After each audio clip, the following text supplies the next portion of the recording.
na nagparamdam sa atin na tayo ay Pilipino. Let's go! Davao Rangers! We love you!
We are here to show support to our ex-president. For me, that is kidnapping because he just came from Hong Kong, as the reports say, and then they directly took him and put him in a private jet.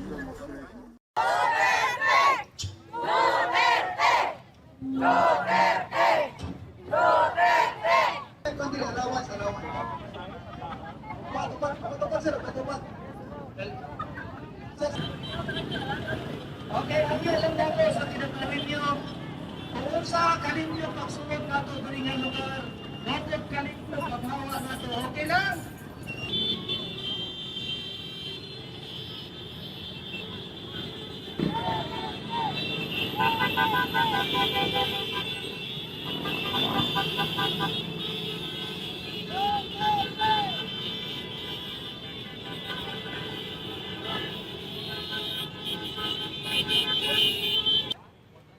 Nagdaga ang gadumanak sa among pamumuan, Lord.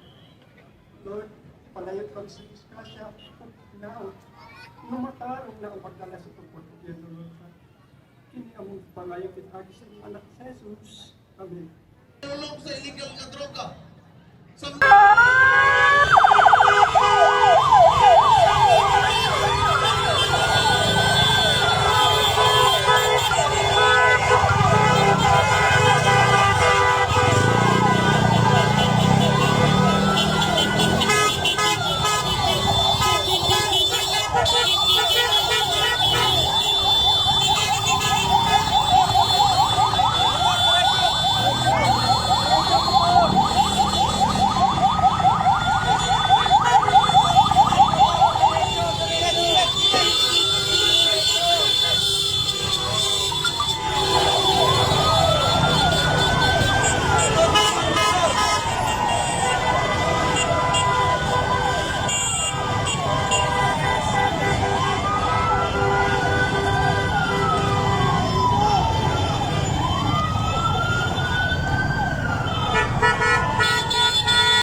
Oy, vote straight PDP, maluwi taon.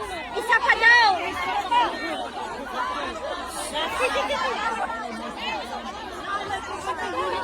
Isa pa daw. Okay. Isa pa daw.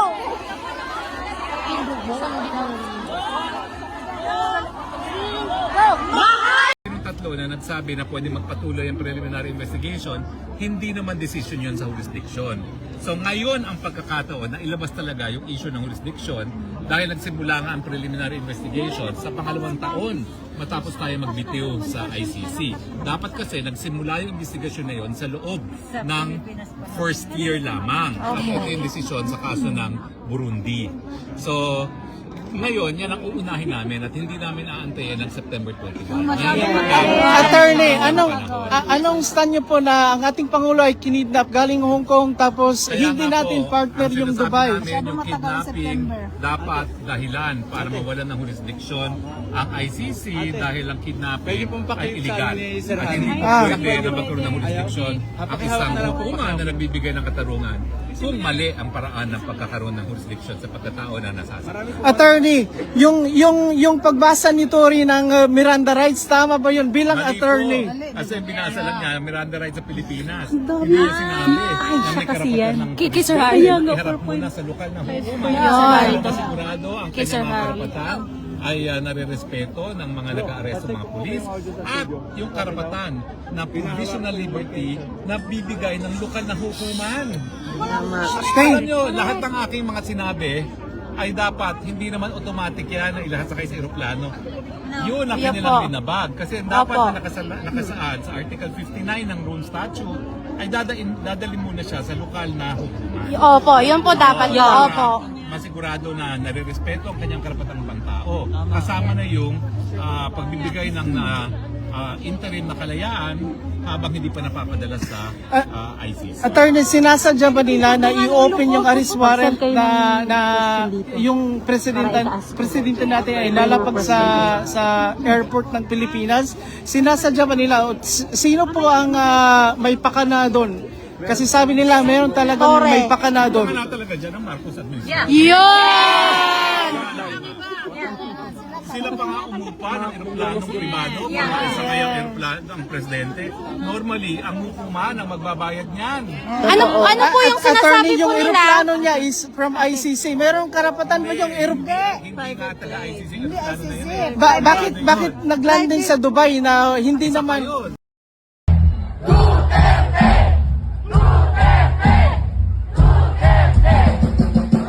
Pero mga kababayan, ano po ang ginawa nila sa tanging presidente na nagparamdam sa atin na tayo ay Pilipino?